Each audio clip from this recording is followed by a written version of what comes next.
फेरि पनि हामी सोध्न चाहन्छौँ यस्तो जवाफ कस्तो दिन्छ गणतन्त्रवादी के छ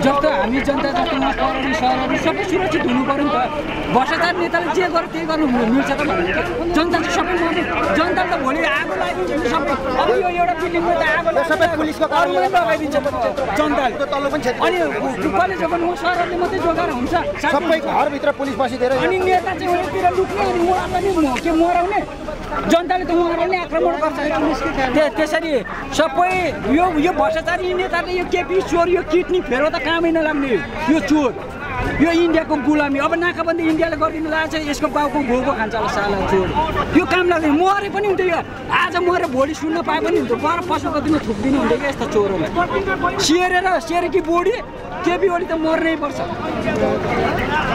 पर्छ कि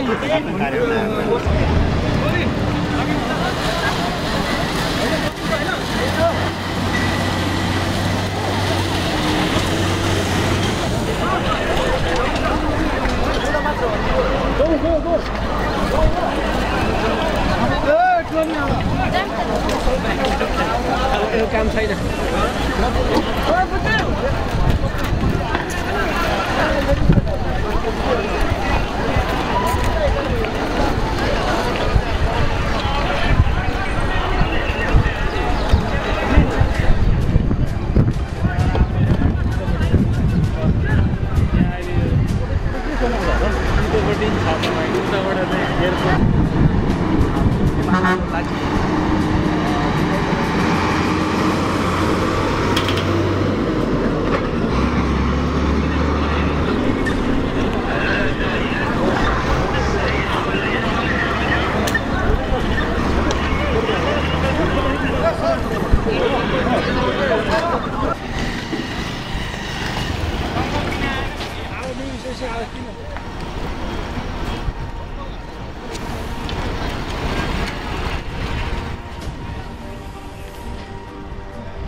त्यो बाटोमा अनावश्यक भिडभाड गरिरहेको मान्छेहरू यो पुलमा भएको मानिसहरू कृपया आफ्नो गन्तव्यतिर गइदिनुहोस्।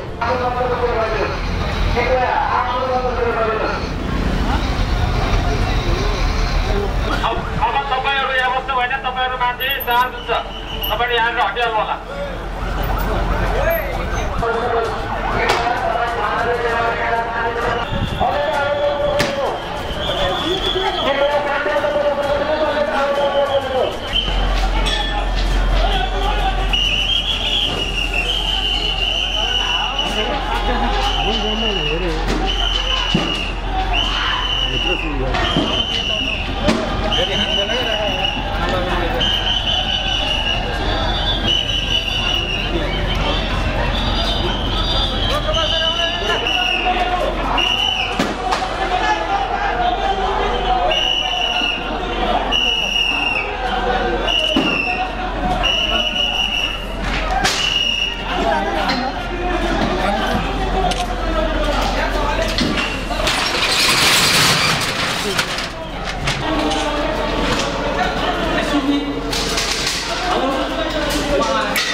दर्शकवृन्द फेरि पनि हामी सोध्न चाहन्छौँ यस्तो जवाफ कस्तो दिन्छ गणतन्त्रवादी आज लाइन छ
इंडियन गाड़ी है गाइस, इंडियन गाड़ी देखिरहेछ इंडियन गाड़ी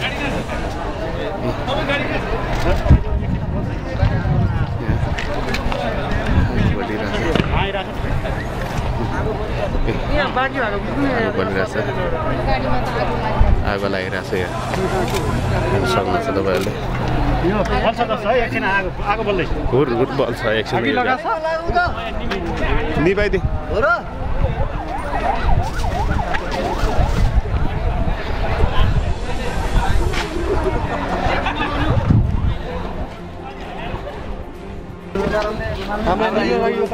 मिनरल वाटरले आगो निभिरहेछ है गाइस, मिनरल वाटरले आगो 25 रुपैयाँको पानी लाग्छ 25 रुपैयाँले 5 लाखको गाडी त्यो 5 लाखको इन्जिन 5 लाखको गाडी भारतीय नम्बर प्लेट गाडी भएको कारणले पानीले निभियो मैले देख्न सक्छु ल 5 रुपैयाँको पानीले निभियो 25 लाखको गाडीमा आगो लागिरहेको 5 रुपैयाँको पानीले निभियो पानी निभियो आगो लाउन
काम छैन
मानव तपाईले देशको प्रतिनिधित्व गरेर मानव तपाईले यसरी राजा ल्याउनु भयो त्यसपछि चाहेको जस्तो विकास भएन भने के हुन्छ यसरी नै कुन चाहिँ विकासको कुरा तपाईँ गर्दै हुनुहुन्छ सादा पोसाकमा आम नेपाली जनताको घरमा छिरेर अश्रु ग्यास र ढुङ्गा हाल्ने त्यसको जिम्मा हामीले लिदिनु पर्ने राजा हटाउने त हामी नै थियौँ नि यसरी आएर तपाईँ हुनुहुन्छ म कहिले पनि छैन म छैन पनि र भोलि पनि हुने छैन राजा भनेको व्यक्ति होइन संस्था हो 2047 को संविधान भनेको राजा र प्रजा राष्ट्रिय मेलमिलापको संस्था स्थापित गरिने एउटा दस्तावेज हो।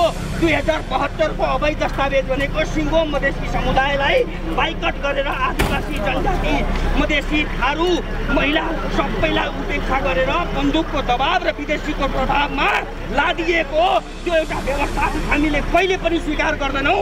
यदि यो वर्दीधारी गुण्डाहरूले केपी ओली प्रचण्डे र शेरबहादुर देउवाको इसारामा औँला खिच्न जानेछ भने भोलि मधेसी समुदायले बम पड्कायो भने त्यसको जिम्मेवारी यो पाखण्डी नपुंसक केपी ओली पूर्व आतङ्कवादीको जमात प्रचण्डे र यो बोल्दाखेरि पनि केही नबुझिने यो गणतन्त्रको मध्याह शेरबहादुर देउवाले लिनुपर्ने हुन्छ। तपाईहरुले बम तयार गरिसकेको हो। तपाईहरुले बम तयार गरिसकेको हो। तपाई राजावादी कहिलेबाट हो? म राजावादी हिजो पनि थिएन, आज पनि छैन, भोलि पनि हुने छैन। म राष्ट्रवादी हो। नेपालको माटोलाई कहिले नेपालको माटोलाई राजा आवश्यक भएको हुनाले मैले राजालाई समर्थन। यदि राजावादी हुनुहुन्थेन भने त दल चलाउने गुण्डाहरूलाई हटाउने त्यो हुन्थ्यो होला नि त। सोच्यो राजा मात्रै ल्याउने हुन्थ्यो र। कुन चाहिँ दलको कुरा गर्दै हुनुहुन्छ?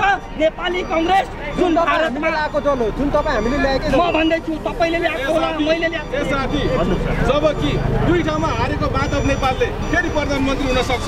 कुन दलको कुरा गर्दै हुनुहुन्छ? कुन चुनावको कुरा गर्दै हुनुहुन्छ? दलले जमानत जफत भएको दिनारा सभा गृहमन्त्री हुन्छ।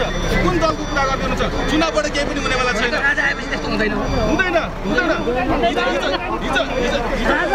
राजा कार्यकारी आउने कि सेरेमनी आउने?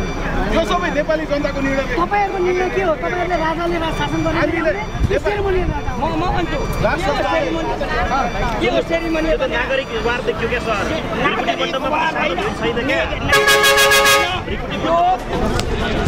जहाँ आग लागि भएको छ ठिक हामी बिल्डिङको तल छौँ र उहाँहरू प्रत्यक्षदर्शी जो चाहिँ भित्रै बिल्डिङमै हुनुहुन्थ्यो। उहाँहरू तल झर्दाखेरि के कस्तो दृश्य थियो त्यसबारे हामी छोटो जानकारी दिँदैछौँ।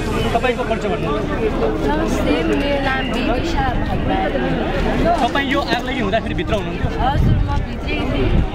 कस्तो थियो त्यतिखेरको दृश्य? त्यति बेलाको यस्तो केही भएको थिएन होइन। फर्स्ट अफ अल भन्नुपर्दा केही भएको थिएन, सबै ठिकै थियो, बाहिर चलिरहने कुरा चलिरहेको थियो। तर जब माथिबाट कुन चाहिँ ठाउँबाट पुलिसले नै भनेको है यो थाहा भयो कि त्यहाँ टियर ग्यास फालिदिनु भएको रहेछ। त्यसपछि अभियसली माथिबाट आएको कुरा त अब सबैको घरबाट फालिरहेछ भन्दाखेरि जनता त भड्किहाल्छ नि कि हामी नराम्रो प्रोटेस्ट गर्न होइन त। वी वान्ट चेन्ज, त्यही भएर त हामी राजा लिएर आउनुपर्छ भनेर आएको नि। यस्तो डिक्टेटरसिपमा बस्ने मान्छेहरूसँग बसेर देश बन्दैन भनेको। तपाईँले के देख्नुभयो? कसले गोली हान्ने पहिला कि आगो लगायो कि के भयो? हेर्नुहोस्, फर्स्टमा केही भएको थिएन, म त्यहीँ बसेँ। ऊ त्यहाँ माथि बसिरहेको मान्छे मेरो साइडमा प्लास्टिकको गोली प्रहार भएको हो। तपाईँको साइडबाट? मेरो साइडमा। म यता प्रहरीले हानेको? प्रहरीले अब अरूसँग त गोली हुँदैन होला नि त, त्यो त प्रहरीले नै हानेको। म यता छु, मेरो अङ्कल यता हुनुहुन्छ, उहाँको लिगामेन्ट भर्खरै टेयर भएर अपरेसन गरेर बसिरहनु भएको होइन। हामी माथिको दृश्य यत्तिकै हेर्दा अब टेयर ग्यास फालिरहेको छ, बाहिर निस्किने कुरा भएन होइन। जब हामी यतिकै बसिरहेको छ, साइडमा मेरो साइडको के भन्छ ऊ त्यो माथिको भित्तामा ठ्याक्क प्लास्टिकको गोली पड्क्यो। त्यसपछिको सिनारियो ढुङ्गा हान भएपछि मान्छे के गर्ने? ल त्यतिसम्म त ठिक छ, माथि त भयो ल। अभियसली जनतालाई रिस उठ्यो होला। टियर ग्यास फालेपछि त होइन, फर्स्ट अफ अल पुलिसले टियर ग्यास प्रहार गर्नु पर्दैन थियो किनकि हामी राजावादीबाट उठेर आएको मान्छेले केही गलत काम गरेको थिएनौँ। जस्ट उ त्यो भनेको तपाईँ चाहिँ राजावादी पक्षबाट? हजुर हो। म त सिधै भनिदिन्छु, मलाई डर लाग्दैन, म राजावादी हो। म राजावादी केही गरेको थिएन। हाम्रो देश, हाम्रो राजा, हाम्रो देश प्राणभन्दा प्यारो छ भन्दै हिँडेको मान्छे हो म। त्यहाँबाट गएर यतिकै आई डोन्ट नो होइन, तर हामी भागेको थियौँ। त्यसपछि यतिकै टियर ग्यास किन फालेको? आई गेट इट, उताबाट अर्डर आएको छ, त्यो मान्नुपर्छ होइन। उहाँहरूको पनि काम हो, हामी त्यस्तो नराम्रो त भन्नु। तर एउटा सर्टन उत्यो हुन्छ नि, त्यति फालेपछि त यताबाट तपाईँहरूको भनाइअनुसार पहिला प्रहरीले गोली चलायो, त्यसपछि तपाईँहरू पनि यहाँ जोइन भयो उहाँसँग होइन। उहाँ लिटरली उहाँलाई प्लास्टिकको गन मभन्दा पछि मलाई चाहिँ जस म त्यहीँ थिएँ। म सुरुमा यो बिल्डिङमा प्रहार हुँदाखेरि चाहिँ लिटरली म र एउटा दाइ थियौँ। त्यो बेला जस एउटा यत्रो ठुलो स्पिन हुँदै त्यो भर्याङनी र त्यहाँ भर्याङनी र जस मलाई सुरुमा ढुङ्गा रक फालिएको थियो, ढुङ्गा फालिएको थियो।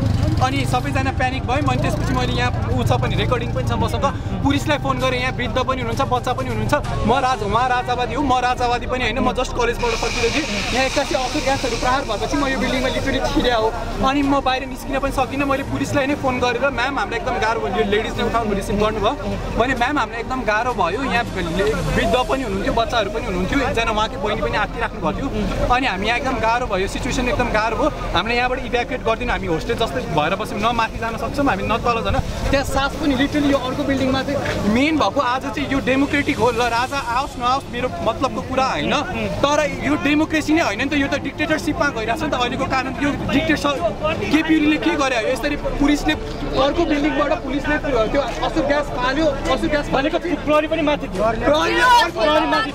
प्रहरीले अर्को बिल्डिङबाट असुर ग्यास फालेपछि म बसेको अर्को बिल्डिङमा पनि त्यहाँ ऊ हाने त्यो दुइटै बिल्डिङमा अर्को बिल्डिङबाट ऊ भएको थियो। यो इन्सिडेन्ट चाहिँ अर्को बिल्डिङमा भएको थियो, पुलिसले हानिरहेको थियो। पुलिस चाहिँ केमा थियो, ड्रेसमै थियो कि सिभिल? हामीले त्यो ख्याल गरेन, हामी जस्ट मसँग मैले फोटो खिचिरहेको सिचुएसन्सहरूलाई त्यो बिल्डिङमा एक्कासी भनेको तपाईँहरू त्यहाँ प्रत्यक्ष रूपमा हेर्नुभयो? हजुर हेरिरहेको थियौँ। अनि हामी सफोकेट गरेर भित्र गयो, त्यसपछि हामी सानो सामान प्लस अब त त्यो भइहाल्छ। त्यत्रो गरिसकेपछि जनता भड्किन्छन्, राजावादी राजा लिएर आउँछु भनेर केही विकास होला कि भनेर निस्केको मान्छे हो। त्यसलाई असुर ग्यास पनि फ्यालेको छ, प्लास्टिकको गन पनि युज गरेको छ। यसरी गर्ने हो होइन नि त? यो त यो जस्तो नर्थ कोरियामा किङ जोङ उन भन्ने छ नि, आफ्नो कन्ट्रोलमा राख्नु खोज्छ, यो सेम भइरहेको छ। केपीले गर्न खोजेको होइन, राजा आओस् नआओस् आफ्नो ठाउँमा छ, तर जनतालाई एउटा पिसफुली बाँच्नु त दिन पर्यो नि। हामी लिटरली सासै फेर्न सकिरहेको थिएनौँ भित्र, ज्यान जोखिममा थियो। ज्यान जोखिममा थियो। मैले यहाँ हजुरलाई रेकर्डिङ देखाएँ 1 मिनट हेर्नु, 1 मिनट मैले पुलिससँग पनि बोलेँ, उहाँलाई हामी एकदम सफोकेट गरिरहेको छौँ। मैले सास फेर्न सकेको छैन, जस्ट मलाई बाहिर निकालिदिनु। हामीहरू धेरैजना थियौँ, लगभग 20-25 जना थियौँ। अर्को बिल्डिङको धुवा हाम्रो बिल्डिङमा छिरेर त्यो बिल्डिङमा छिरेर हामीले सास फेर्न सकेका थिएनौँ। हामीले निकालिदिनु भनेको पुलिसबाट राम्रोसँग रिस्पोन्ड पनि आएन। अनि त्यसपछि हामी पछि झर्दाखेरि चाहिँ पुरै असुर ग्यासको बिचमा हामी जस आँखाभरि आँसु लिएर हामी बाहिर रेस्क्यु भइसकेपछि पनि पुलिस असुर ग्यास फालेको छ के? हामी जस म यो घर बल्दा बोल्दै हामी निस्किँदै पुलिसले असुर ग्यास हानेछ। यो घर यत्रो बेर बल्यो, प्रहरी प्रशासन तत्काल चाहिँ आएन। लिटरली उल्टै असुर ग्यास हामीमाथि प्रहार भइरहेको थियो, तलपट्टि असुर ग्यास प्रहार भइरहेको होइन। त्यो जब रेस्क्यु, अब हामीलाई त मान्छेले रेस्क्यु केही न केही त उपाय उयो गर्नु पर्यो। जब निस्क्यो ठ्याक्क खुट्टा अगाडि असुर ग्यास फालिदिनु भयो। त्यसपछि भर्खर प्यानिक भएर निस्केको मान्छे पनि झन् प्यानिक। मसँग यहाँ भिडियो फुटेजहरू पनि छ। यहाँ कुनै पनि त्यस्तो भएको थिएन, कसैले राजा हो भन्थ्यो, कसैले राजा नहो पनि भनेको थियो, कसैले भनिरहेको थियो। त्यहाँ त्यही उनीहरू बिच क्लास भइरहेको थियो, तर बिचमा पुलिसले आएर चाहिँ यस्तो गर्न नहुने थियो होइन। डेमोक्रेसी होइन। हामी म जस कलेजबाट फर्किँदै थिएँ, कलेजबाट फर्किँदा यहाँ एकदम असुर ग्यास प्रहार भएपछि यहाँ दाइले नै हामीलाई भित्र तानेर लानुभयो, किनभने सेफ होस् भने एउटा ह्युम्यानिटी देखाएर हो। उहाँ दाइले पनि हामीलाई एउटा ह्युम्यानिटी देखाउँदाखेरि उहाँलाई नै अहिले यस्तो लस भयो भनौँ न, करोडको लस भएको छ। उहाँको भित्र यति मात्र यो जति देखेको छ त्यो मात्र होइन, उहाँको भित्र कम्प्युटर सर्भरहरू पनि कति धेरै क्रास भएको छ। मैले लिटरली सबै कुरा देखेँ माथि होइन। यस्तो चाहिँ पुलिसले चाहिँ यस्तो गर्न नहुने। डेमोक्रेसी भने जनको पनि क्षति भएको छ, मान्छेको चाहिँ लिटरली टाउकोमा ढुङ्गासुङ्गाहरू प्रार्थमा भएको छ, त्यस्तो रगत आउने अलिअलि सिचुएसन भएको, त्यस्तो गम्भीर सिचुएसन चाहिँ भएको छैन। तर जस पुलिसले त्यस्तो एप्रोच चाहिँ अप्नाउँदैन देखाएन। डेमोक्रेसी भनेको त जसले मलाई जे मन लाग्छ मैले त्यो भन्न पाउने एउटा भनौँ न प्रोटोकलमा बसेर। तर कसैले कुनै एउटा ग्रुपले राजा आओस् भनेर र्याली गरिरहेछ, एउटाले नगरोस् भनेको छ। दुइटैलाई बोल्ने अधिकार त छ नि। ल ठिक छ, राजा आउने हो भने डेमोक्रेटिक म्यानरबाट आओस्, नआउने भने पनि डेमोक्रेटिक म्यानरबाट नआओस्, ठिक छ। तर यसरी पुलिसले आएर यसरी इन्टरफियर गर्न हुँदैन। त्यो अर्को बिल्डिङबाट त्यसरी मानवाधिकार लोकतन्त्रको थिएन कि यो छिटै थिएन। पुलिसले जुन आज अप्नायो, म डेमोक्रेसीसँग पनि कुनै नाराज छैन, यो अहिलेको राजतन्त्रसँग पनि यो राजावादी आन्दोलनसँग पनि केही होइन। तर आज जुन पुलिसले गरेको एप्रोच चाहिँ 1% पनि राम्रो हुँदै होइन। युवाहरू त आइ नै पुग्नु भएको थिएन। हाम्रो युवाहरू आउनुभन्दा अगाडिदेखि नै यहाँ दुर्गा परसाईले भाषण गर्न सुरु पनि गर्नुभएको थिएन। टियर ग्यास हानेको हानेको दुईजना धर्मगुरु बेहोस हुनुभयो, बुढाबुढी आमाहरू दुर्गा परसाई चाहिँ रिसले चाहिँ उता जानुभयो। कता जानुभयो थाहा छैन। हामी त भागिहाल्यौँ, बुढाबुढी आमाहरू बिहोस भएर आमाहरूलाई पानी खुवाउन पानी खनाउनतिर लाग्यौँ होइन। बुढाबुढी आमा यो धर्मगुरुहरू यहाँ बिहोस हुनुभयो, सबैजना भाग्न थाल्यौँ। त्यतिखेर चाहिँ अनि भाइहरूले नसकेर कहाँदेखि थाहा पाउनु भएछ यहाँदेखि हानेको भनेर। अनि भाइहरूले यहाँदेखि हानेको थाहा पाएपछि अनि उहाँहरूले प्रतिकार गर्नुभएको हो कि कस्तो शान्त रियाली भइराखेको थियो। त्यसो गर्नु अर्काको घरमा बसेर असुल ग्यास हानिन्छ त मान्छेलाई हो किन भने जस्तो हामी जनता जस्तो पराउनु सरहरू सबै सुरक्षित हुनु पऱ्यो नि त। भ्रष्टाचार नेताले जे गर्यो त्यही गर्नु मिल्छ त भनेको जनता चाहिँ सबै मर्ने। जनता त भोलि आगो लगाइदिन्छ नि सबै। अब यो एउटा बिल्डिङमा त आगो सबै पुलिसको अरूले लगाइदिन्छ जनताले अनि कलेजको सरहरूले मात्रै जोगाएर हुन्छ। सबै घरभित्र पुलिस बसिदिएर अनि नेता चाहिँ उनीतिर लुक्ने अनि उहाँलाई नि के मराउने। जनताले त उहाँहरूले आक्रमण गर्छ। त्यसरी सबै यो भ्रष्टाचारी नेताले यो केपी चोर यो किडनी फेरो त कामै नलाग्ने यो चोर यो इन्डियाको गुलामी। अब नाकाबन्दी इन्डियाले गरिदिनु लागेको छ, यसको बाउको घोको खान्छ होला साला चोर। यो काम लाग्दैन। मरे पनि हुन्थ्यो, यो आज मरे भोलि सुन्न पाए पनि हुन्थ्यो। बर पशुको दिनमा थुक्दिनु हुन्थ्यो क्या यस्तो चोरहरूलाई। सेरेकी बोडी केपी ओडी त मर्नै पर्छ कि यो साला आतङ्कवादी। यो गरेर हामीले होस्टेलको बच्चा त मैले बचाइदिएको अहिले आगो लागिबाट होस्टेलको बच्चाहरू उता पुरै मैले सबै निकालिदिएको।